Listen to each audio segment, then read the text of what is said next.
Hello everyone, welcome to chapter 10A, and this fight right here is the reason I save after the final gauntlet of chapter 9, just in case, this fight doesn't go as I planned, so I don't have to do that last gauntlet again. And getting a UT and an ET out of this fight is pretty hard to do, seeing as if your first ET doesn't kill two people, there's really no way of doing it. Anyway, I suppose this could be viewed as where chapter 10 officially starts, but I've always considered that fight part of chapter 10. Now for the opening fight, you've got to go up the ladder and jump back in to respawn the bats and chain essence with them.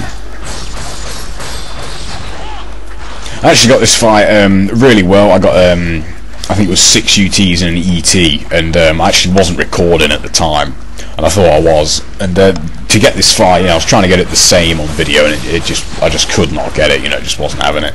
So this fight right here, it's not representative of what I actually ended up getting out of this fight. Now I tried it a lot of different ways. I tried it with the Warhammer and the Gleaming Blade and using the nunchucks. But the Dragon Sword UT is the only UT that's it's relatively quick, and it's not as powerful, and you haven't got a high chance of killing 3 enemies with 1 UT. Now we just go back and save and respawn the bats again and come down to do these 2 fights. Now you could actually save after this fight, but because the time limit is quite harsh in this chapter, because you've got 2 fiend challenges, and because of Ninja Dog they've only got 40 enemies, so you've got an extra 40 enemies to kill. And I've actually done my mock runs, and I've got to kill 48 extra enemies at the end of the chapter. So doing a couple of fights in a row and saving yourself 20 seconds is you really need to do that to be able to allow your time to farm kills.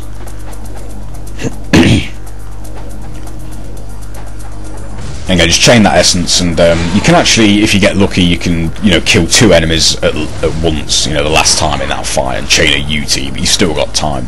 But make sure your angle, position Ryu, so your UT when you charge up again will kill the imps, when they first come out, because otherwise, they can duck under, they can go underground, and there's just no way you're going to make your time limit by doing that. Now for these stringer fights, you really want to make sure you take advantage of this rat.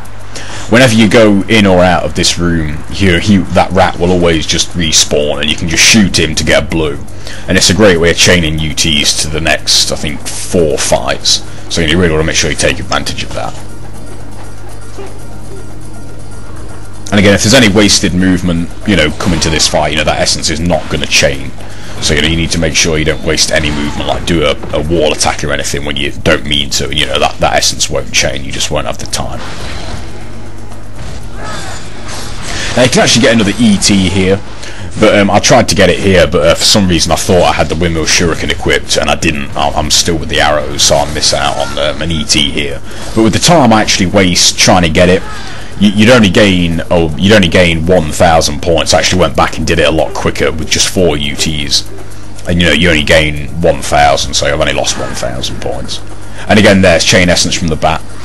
And this fight as well, there's quite a lot of points in this fight because the time limit's quite generous. That's the reason I use the Warhammer at the start, to only kill 1, at the start for definite.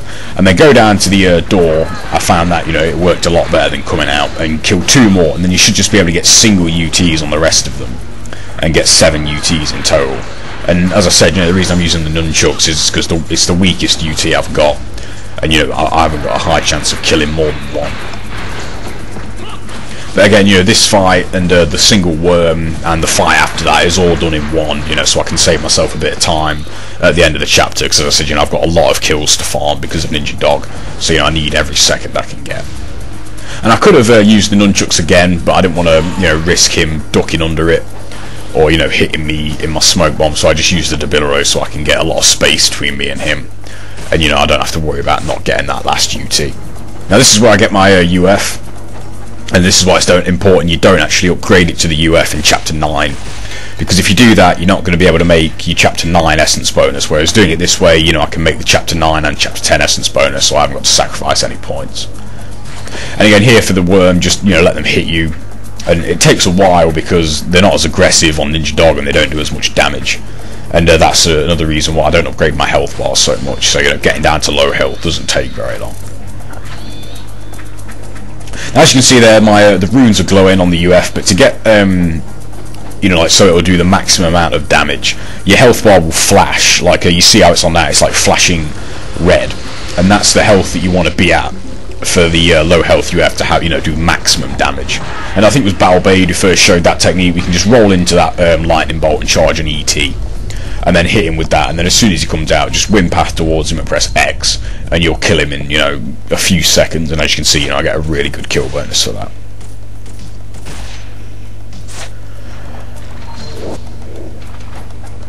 There's a scarab up on the like behind where you get the Inazuma Ninpo, but as I said, you know, past the first 20 you don't really need scarabs, because, you know, the only thing you'd need it for is the Arm of the Celerity, which I've already got because of the Band of Light, being I'm playing on Ninja Dog.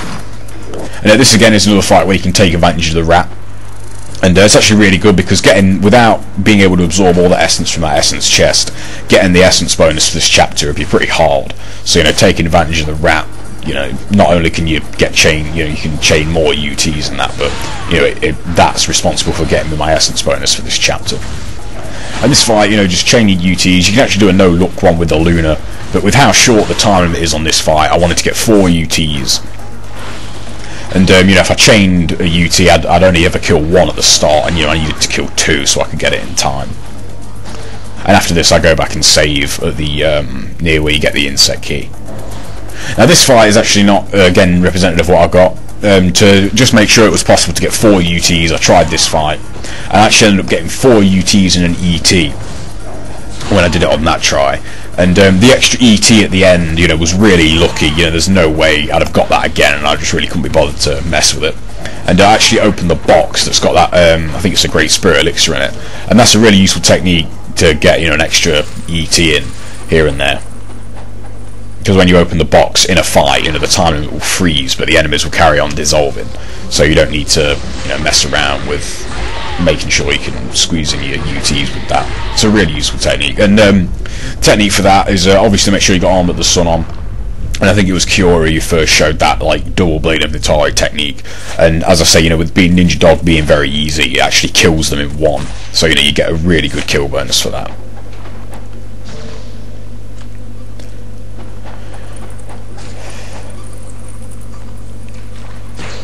Now, it's very important that you actually kill the bats right at the end here, because otherwise chaining essence to this fight is quite hard. And make sure you stick to the left coming to this fight, because otherwise you'll trigger that other fight, and, you know, you don't want to do that as you've got time to go back and save. And you can just use the nunchucks, because, you know, the UT is really weak and you've got quite a lot of time in this fight, and, you know, there's a great cock up right there. And the reason I don't drop a smoke bomb again is because I didn't want to risk you know, the stun on the enemies, you know, costing me the time that I needed to get in my 5 UTs, and it could have cost me the time limit. And again, I need to kill 2 with this next UT, so I'll swap over to the Debilero. And I actually get really lucky how that imp just walked into that, otherwise this fight would have gone wrong and I'd have had to reset. Now, I could have actually just waited and Debilero UT'd him, but I didn't really want to take the chance, so I just used the Dragon Sword to get that in and get some peace of mind. Anyway, that's it for Part A, and I'll see you in Part B.